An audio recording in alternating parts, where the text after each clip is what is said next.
Hi, Conan. I'm a big time fan since 1998. Oh, wow. I'm 38 now, so most of my life. That's so cool. I missed the If They Made It bits. But I watched the hour. I forgot about those. You miss a bit that I no longer remember. That's really sweet. I do meet people. We did a bit like in 1994 called Pimp Bot. He was half robot, half pimp. And we did it for like a year or two. And it has a fanatical following. And every now and then to this day, I'll meet like a 55-year-old man who's like, Pimp Bot, where is he? Where's Pimp Bot? What's your problem? It's like a guy who doesn't know the war is over 100 years later. So, how can I help you, sir? So, I watched the hour-long special on how you got late night, and I wanted to know, after those first early tenuous years, when did you realize that you were good and kind of gain some confidence?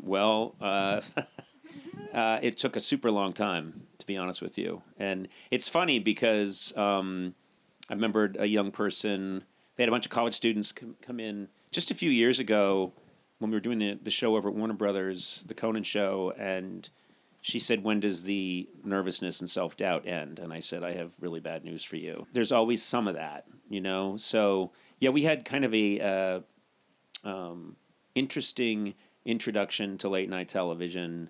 It was, at the time, a really big deal that an unknown person was getting this show. And so I kind of had to learn how to do the job in front of everybody. And man, people had very strong opinions, many of them negative. But young people really liked it. And I think that was nice. But I didn't know that. I was not aware of that. And I only found out about it till much later on when those young people grew up into and became really successful comedians. And they would say, oh, your show. We used to watch your show all the time. That was the show we really loved. And I was like, why didn't you tell me? Why, John Mulaney? Why didn't you tell me? He was like, I was 9. Why would you have listened to a 9-year-old? And I said, I would have listened to anybody. I would have been so happy.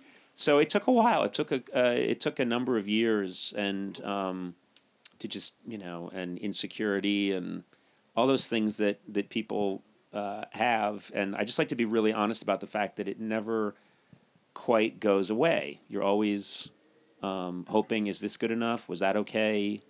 Could this be better? I mean, it goes back to, I know it sounds like I was doing a bit, yelling at myself in the mirror at 3 o'clock in the morning, but that still happens. It doesn't go on too long because my wife's not having it. But yeah, there's some unhealthy elements probably that go into doing this day in and day out and wanting it to be, you know, special or good.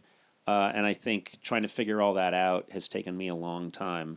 But marrying the right person really helped. Having great kids helped. And, you know, getting some help really helped. I'm very vocal about that. I think people should